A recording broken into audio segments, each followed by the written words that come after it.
Balitang NBA mga kabasketball, usapang trade na naman patungkol dito sa Lakers. Obi Toppin, pwede raw makuha ng LA kapalit ni Rui Hachimura. Siya na ba ang susi para mag-champion si Lebron, Luka at ang buong team ng Los Angeles? Pag-usapan natin yan mga kabasketball. Ito nga yung 3-team trade na usap-usapan. Makukuha ng Lakers si Obi Toppin at 2 second round picks, habang ang Knicks ay makukuha si Rui Hachimura at ang Indiana Pacers naman ay matatanggap si Mitchell Robinson at Precious Achiuwa. Dito nga iikot ito mga kabasketball. Ito ngang si Obi Toppin ay isa sa mga finals hero ng Indiana Pacers nang harapin nila ang Oklahoma City Thunder sa best of 7 series. Umaverage itong si Toppin ng 10 points per game, shooting 37% from the 3-point area. Hindi man pang superstar ang statistics na ito, pero naging hustle player nga itong si Obi at talagang nakatulong sa spacing ng Pacers. Love finishing nga rin itong si Toppin na sigurado magugustuhan ni Luka Doncic. Ngayon mga kabasketball, itong si Rui Hachimura ay maaasahan din naman talagang player. Starting 5 ito ng Lakers sa loob ng 57 out of 59 games. Ngunit ayon nga sa mga insiders ng NBA, mawawala na raw ang role nito sa LA sa darating na season. Si Marcus Smart na raw ang makakasama sa starting lineup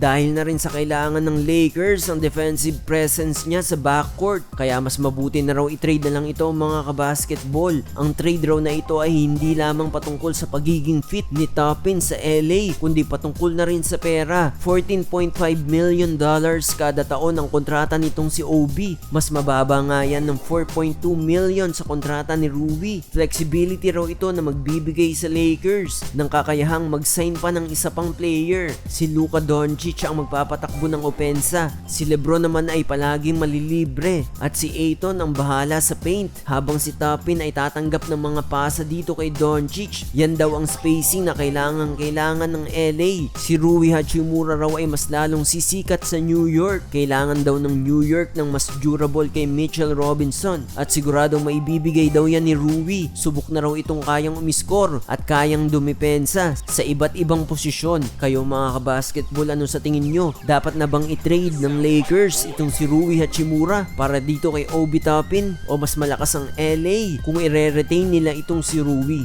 Mag-comment down below mga kabasketball, and don't forget to like, share, subscribe at i-like ang ating Facebook page. Salamat sa panonood mga kabasketball.